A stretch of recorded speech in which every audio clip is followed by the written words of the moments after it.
अस्सलाम वालेकुम स्टूडेंट। तो अब हम जो है लेक्चर नंबर 15 स्टार्ट करने जा रहे हैं MGT 501 का। तो फर्स्ट हमारे पास हम प्रीवियस लेक्चर में पढ़ चुके हैं कि जॉब एनालिसिस क्या होता है। जॉब एनालिसिस का मैंने आपको बता चुका हूँ कि हम जॉब के मुताबिक एनालिसिस करते हैं, उसके अंदर देखते हैं कि उसके जो भी वर्कर वो वहाँ पे जॉब के अंदर वर्क कर रहे हैं, किस तरह वो परफॉर्म कर रहे हैं, जो भी उनको टास्क वगैरह दिया जाता है वो वेल एंड फाइन जो कि टास्क कर रहे हैं कि नहीं। मेरे जॉब के अंदर से हम जो चीज़ें जो होती हैं, मेजर टास्क हो गए, उनके ऑब्जेक्टिव्स वगैरह जो होती हैं, हम वो उन एनालिसिस करते हैं। हमारे पास जॉब एनालिसिस के मेथड कौन सी ये इंपॉर्टेंट है। फर्स्ट ऑफ ऑल जब भी कोई भी हमने न्यू एम्प्लॉयमेंट को हायर करना होता है तो उसमें हमारे पास ये यहाँ पे जो 3 से 4 जो पॉइंट्स वगैरह जो एलेबोरेट की गई हैं, तो मैं आपको जस्ट जो कि ब्रीफली एलेबोरेट कर देता हूँ। फर्स्ट हमारे पास जॉब एनालिसिस के अंदर मेथड में सबसे पहले हम इंट्रो लेते हैं।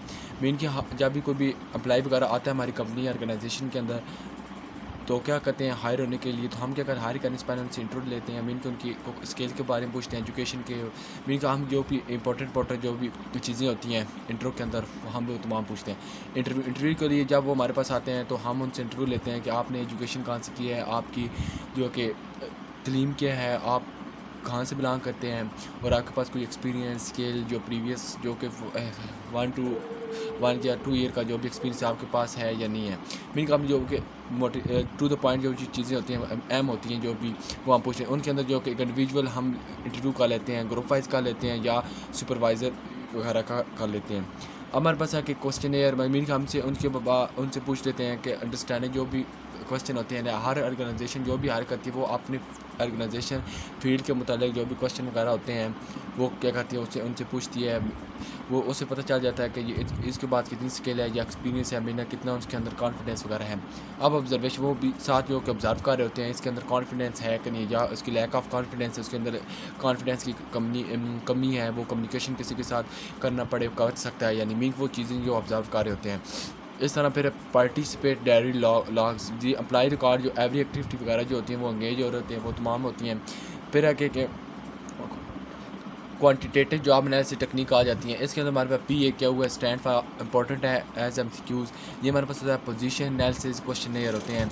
इसके अंदर जो कि हैवन डिसीजन मेकिंग, इसके अंदर जो कोई डिसीजन वगैरह जो कम्युनिकेशन वगैरह के मतलब या सोशल रिस्पॉन्सिबिलिटी उनको ज़ाइन की जाती है, उनके मतलब हम डिसीजन वगैरह करते हैं। उसके बाद उनकी जो परफॉर्मेंस जो स्किल वगैरह एक्टिविटी है उनको परफॉर्म बेहतर बनाते हैं, और फिजिकल जो एक्टिविटी होती हैं उनको करना होता है, ऑपरेट करना होता है। उनके अंदर इक्विपमेंट वगैरह जो भी वो काम कर रहे हैं उनके अंदर कोई साजो सामान में कोई कमी वगैरह तो नहीं है, वो तमाम चीज़ें प्रोडक्ट बनाने के लिए मौजूद हैं, अवेलेबल हैं कि नहीं। इस तरह हमारे प्रोसेसिंग इंफॉर्मेशन जो भी प्रोसेस क्या वो वेल है एंड टाइम के लिहाज से वो हो रही है कि नहीं।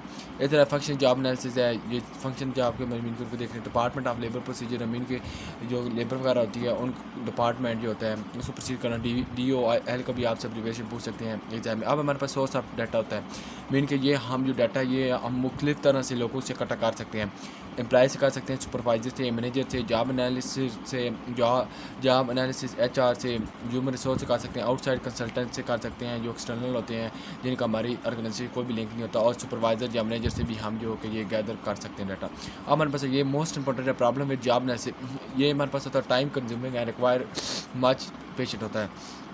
ये हमारे पास इसके अंदर जो कि ये थोड़ा सा लेंथी होता है, इसके अंदर जो काफ़ी टाइम कंज्यूम हो सकता है, और इसके अंदर जो कि लेंथ टास्क की वजह से क्या करना पेशेंट भी करना होता है।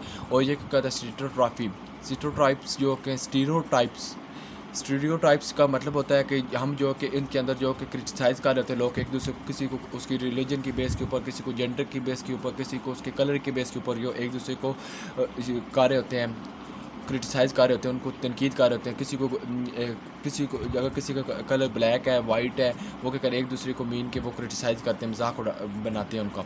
अब जॉब आइडेंटिफिकेशन है, जॉब समझिए आपने रीडर करने की टर्म्स होती हैं, ये इंपॉर्टेंट होती हैं, ये की टर्म जो आपने देख लेना है। हमारे पास जॉब एनालिसिस का है। हमारे फर्स्ट ऑफ ऑल हमारे human resource for costing technique, हम प्रीवियस में आपको बता चुका, चले अगेन आपको ब्रीफली एलेबोरेट कर देता हूँ।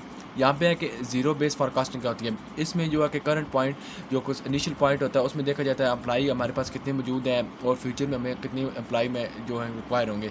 बॉटम अप अप्रोच पे होता है, ये हमारे पास ये लो लेवल से अप लेवल की तरफ हम मूव कर रहे होते हैं। इसमें security level of the organization से स्टार्ट करना होता है और बॉटम टू टॉप लेवल की तरफ जाते हैं। मैं भी आप अब मैथमेटिकल मॉडल है, ये HR को कंप्लीट करने के लिए ये मॉडल जो यूज़ किए जाते हैं वो हमारे पास कराते हैं मैथमेटिकल मॉडल होते हैं, और इनको जो रिप्रेजेंट किया जाता है मैथमेटिकल मॉडल को। अब हमारे पास सिमुलेशन, ये इंपॉर्टेंट है, ये एज MCQs आपसे पूछ सकते हैं कि ये आपसे ये फुल लाइन जो कि लिखी होगी यहाँ पे आपने लिखना है with the real world situation होती है। इसके अंदर जो कि रियल वर्ल्ड सिचुएशन जो कि एक्सपेरिमेंटल जो टेक्निक वगैरह जो इसके अंदर इंक्लूड होती हैं। फॉरकास्टिंग, ह्यूमन फॉरकास्टिंग, ये आपने एज एमसीक्यूज बस देख लेना है। Surplus of the employ forecasting, ये वही अगेन रिपीट हो गया। सरप्लस वो होता है जगह अगर हमारे पास जिस तरह हमारे कंपनी के अंदर प्रोडक्ट बहुत ज़्यादा है, उनकी प्राइस भी क्या है वो बहुत ज़्यादा है, क्या करें लोगों को उसकी डिमांड कम होगी, हम क्या करेंगे जो कंपनी होगी वो इससे करेगी उस प्रोडक्ट की कीमत जो कि कम करेगी, तो जिस तरह फिर क्या डिमांड हमारी इंक्रीज़ हो जाएगी, जिससे हमारा जितने भी जो कि प्रोडक्ट अंदर है कंपनी के अंदर पड़ा होगा वो क्या आउट हो जाएगा। इस तरह डिस्ट्रक्ट अगर हमारे सरप्लस एम्प्लॉय को जो हम क्या करते हैं, एक तो जो न्यू जो एम्प्लॉय आर करने होते हैं वो हम नहीं करते, फिर क्या करते हैं उनके जो आर होते हैं जो भी पार्ट टाइम जो वर्क आ रहे होते हैं या आर वर्क होते हैं वो क्या करते हैं हम काम कर देते हैं। इस तरह फिर क्या कहते हैं हम अर्ली जो उनकी रिटायरमेंट जल्दी कर ले, आपका मतलब है हम उनको कुछ ले दे के जो कि अपनी कंपनी से जो कि आउट कर देते हैं परमानेंटली। अब है शॉर्टेज ऑफ वर्कर फॉरकास्टिंग, अब है कि शॉर्टेज आ जाती है का, इसके अंदर हम क्रिएटिव रिक्रूटिंग मीन का हम शॉर्टेज पर्सन की वजह से हम क्या करते हैं कि जो न्यू एम्प्लॉय वगैरह जो हायर कर लेते हैं। अब है हमारे पास कंपनसेशन इंसेंटिव का मतलब है कि हम उनको कोई बेनिफिट दे देते हैं, उनकी प्रमोशन कर लेते हैं, उनको अकोमोडेशन देते हैं, उसके बाद उनकी सैलरी वगैरह जो इंक्रीज़ कर देते हैं ताकि वो हैप्पली जो कि हमारे ऑर्गेनाइजेशन के अंदर अपना अहम किरदार अदा कर सकें और ताकि ऑर्गेनाइजेशन को भी फ़ायदा हो। इस तरह हमारे पास प्रेनिंग प्रोग्राम है, अगर कोई भी जो उसके स्किल वर्कर है या नॉन स्किल वर्कर जो होते हैं कुछ उनको क्या करना है, अगर उनको काम के मतलब कोई डिफ़िकल्टी आ रही है नहीं आ रही, हम टाइम टू टाइम उनको क्या करें मोटिवेट करें, उनको लीड करें। मैनेजर का सबसे अच्छा किरदार ये होता है कि वो जो भी नीचे जो काम कर रहे होते हैं, ठीक है, स्टाफ वगैरह जो भी काम कर रहा है उनको क्या करें, उनको देखें, उनको कोई भी डिफ़िकल्टी आ रही है टास्क में उनको क्या करें मॉनिटर करें, उनको गाइड करें। इस तरह डिफरेंट सिलेक्शन स्टैंडर्ड होते हैं इसके अंदर, मिल के हर यूनिट बने होते हैं हर सेक्शन के। अब हमारे पास सेक्शन प्लानिंग एंड डेवलपमेंट क्या होती है। सक्सेशन प्लानिंग होती है, इसके अंदर क्वालिफिकेशन जो पर्सन होता है वो हमारे पास जो कि अवेलेबल होते हैं। और सक्सेशन डेवलपमेंट के अंदर ये क्या होता है, इसके अंदर जो क्वालिफिकेशन हम मैच कर रही है कि नहीं कर रही।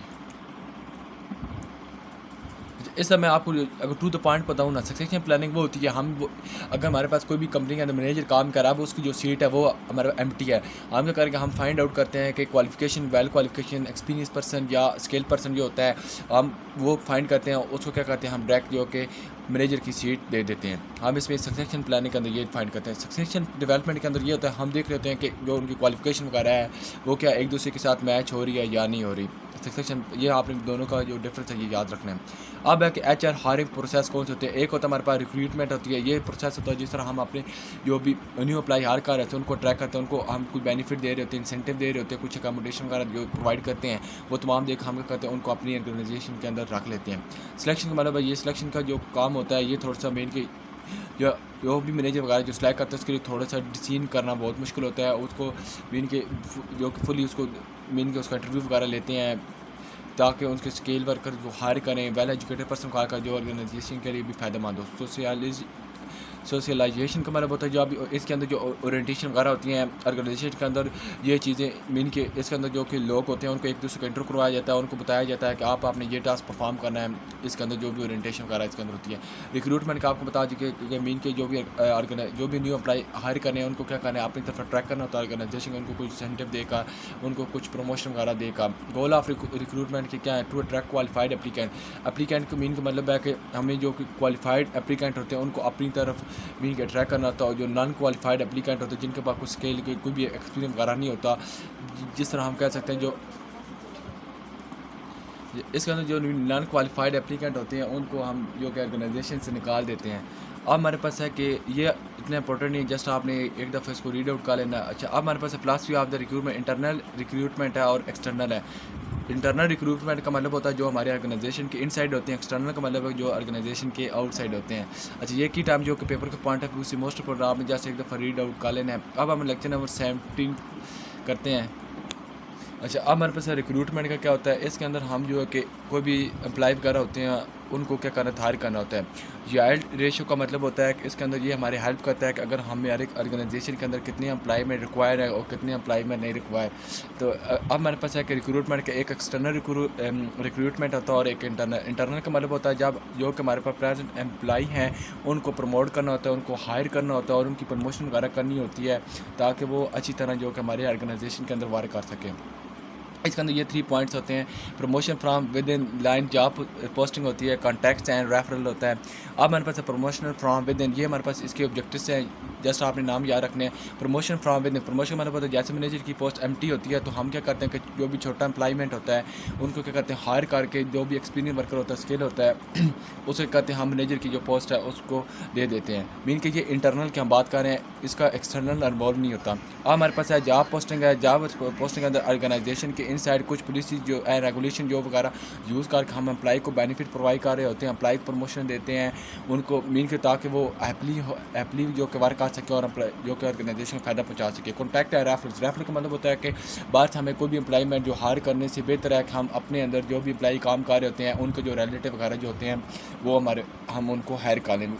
एडवांटेज ये आपने पढ़ लेने हैं, ये हमारे पास एक ग्रेटर मोटिवेशन होती है, गुड परफॉर्मेंस की हो सकती है और ये अच्छी जो कि अपॉर्चुनिटी वगैरह प्रोवाइड कर सकते हैं बेटर अपॉर्चुनिटी हो सकती हैं और उनका जो इम्प्रूव मॉरल जो है कि उनका अखलाक, एक दूसरे कम्युनिकेशन वगैरह जो अच्छे बना सकते हैं और उनकी जो परफॉर्मेंस वगैरह होती है वो भी बेहतर हो सकती है। अब इसके डिसएडवांटेज है, मीन की नैरो थिंकिंग होती है, वो किसी के साथ अच्छी तरह डेली कम्युनिकेशन नहीं कर सकते, ई प्रेशर टू कम्पेट। उसके बाद हमारे पास chances to miss guide outside talent, mean कि हम जो कि आउटसाइड जो पर्सन जो को हायर नहीं करते, जो कि अच्छी यूनिवर्सिटी से वेल क्वालिफाइड होते हैं, स्किल वर्कर होते हैं, एक्सपीरियंस वर्कर, अगर उनको हम हायर नहीं करते तो क्या होता है कि हमारी जो ऑर्गेनाइजेशन होती है उसके लिए इतना फ़ायदा मंद नहीं होते।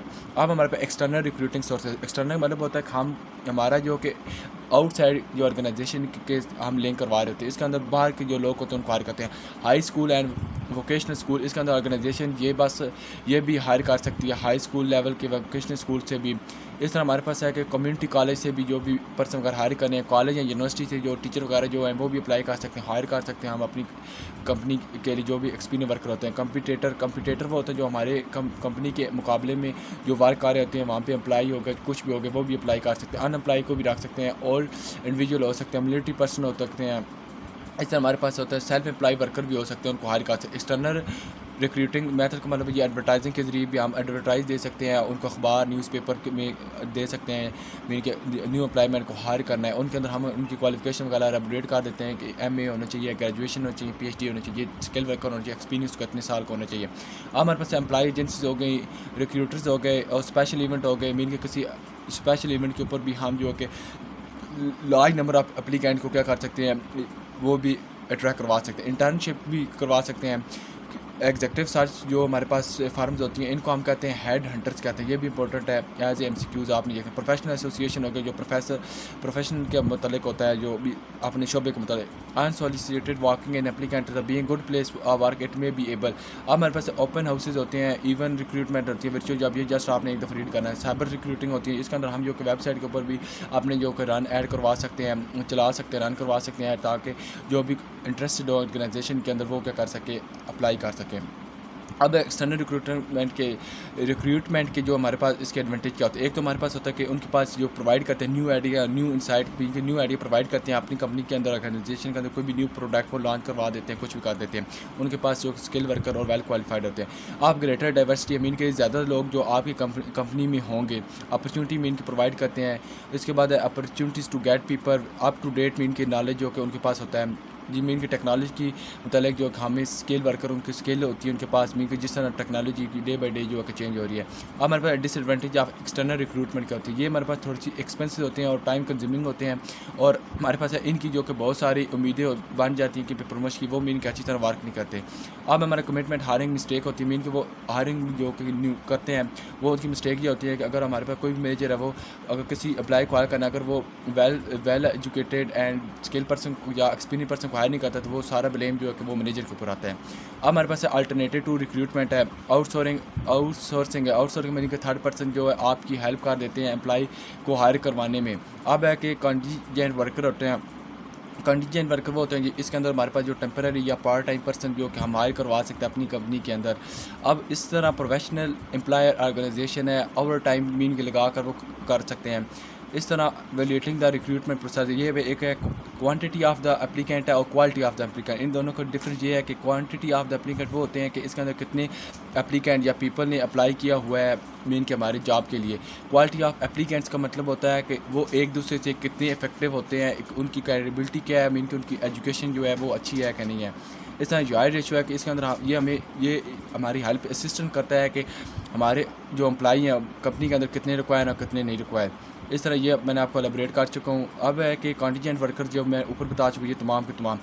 अब हम जो लेक्चर नंबर 18 स्टार्ट करने जा रहे हैं। तो फर्स्ट हमारे पास टॉपिक है कि सिलेक्शन प्रोसेस है। सिलेक्शन प्रोसेस का ओवरव्यू मीन के दैट इसमें ये हमारे पास डिफ़िकल्ट टास्क होता है तो मैनेजर के लिए, मीन कि अगर कोई भी एम्प्लॉयमेंट हायर करना है या कोई भी न्यू एम्प्लॉयमेंट को ऑर्गेनाइजेशन के अंदर हमें रखना है तो एम्प्लॉयमेंट के लिए बहुत ही डिफ़िकल्ट टास्क होता है कि फ़र्स्ट ऑफ ऑल वो उससे क्या कहते हैं इंटरव्यू वगैरह लेते हैं, उससे उसकी एक्सपीरियंस स्किल वगैरह का एंड एजुकेशन वगैरह का पूछते हैं।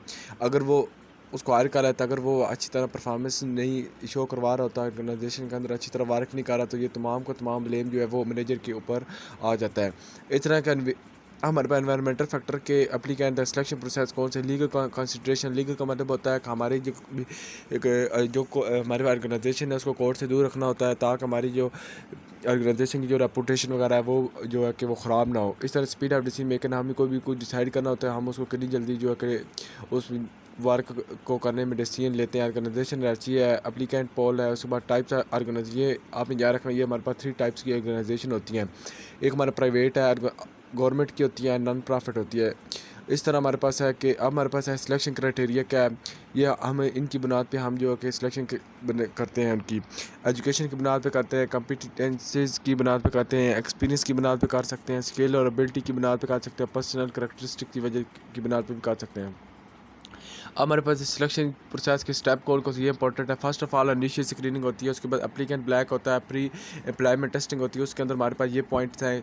जनरल इंटेलिजेंस टेस्ट होता है, एप्टीट्यूड टेस्ट होता है, पर्सनैलिटी इंटरेस्ट टेस्ट होता है, अचीवमेंट टेस्ट होता है, ऑनेस्टी टेस्ट होता है, और इंटरव्यू के अंदर हम उनके से स्ट्रक्चर इंटरव्यू लेते हैं, unstructured interview and mix interview होता है। इस तरह फिर उसके बाद बैकग्राउंड चेक्स होते हैं, कंडीशनल जॉब ऑफर होती है, मेडिकल एग्जाम या ड्रग टेस्ट करते हैं, और फिर एंड पे हम जो को फाइनल सिलेक्शन डिसीजन कर लेते हैं कि इस एम्प्लॉय को रखना है कि नहीं। ये जो भी हमारे पास हाई लेवल या टॉप लेवल की जो ऑर्गेनाइजेशन ये तमाम इंटरव्यू करने के बाद फाइनल जो डिसीजन करते हैं कि इस एम्प्लॉयमेंट को रखना है कि नहीं रखना। इनिशियल स्क्रीनिंग का जितने एप्लीकेंट होते हैं तो सबसे पहले जो हम डाटा चेक करते हैं कि जो हमारी रिक्वायरमेंट है क्या वो मैच हो रही नहीं। अभी हमने जो कि रन ऐड करवाए हैं फेसबुक यूट्यूब के ऊपर या कोई भी एड्स वगैरह दिए हैं न्यूज़पेपर मैगजीन वगैरह के अंदर, तो हमारे अगर रिक्वायरमेंट है कि हमें जो कि एक ग्रेजुएशन स्टूडेंट को रखना है, तो अगर हमारे पास जो कि एफएससी वाले स्टूडेंट मैट्रिक पास स्टूडेंट भी अप्लाई कर देते हैं, तो क्या करते हैं कि हम जो कि फर्स्ट ऑफ ऑल जो कि हमारे पास जो एफएससी या मैट्रिक के स्टूडेंट होते हैं उनको क्या करते हैं रिजेक्ट कर देते हैं, उनको मीन के हम जो कि आउट कर देते हैं। फिर जो भी हमारे पास रह जाते हैं ग्रेजुएशन या एमफिल के, फिर क्या करते हैं हम उनको फिर देख लेते हैं।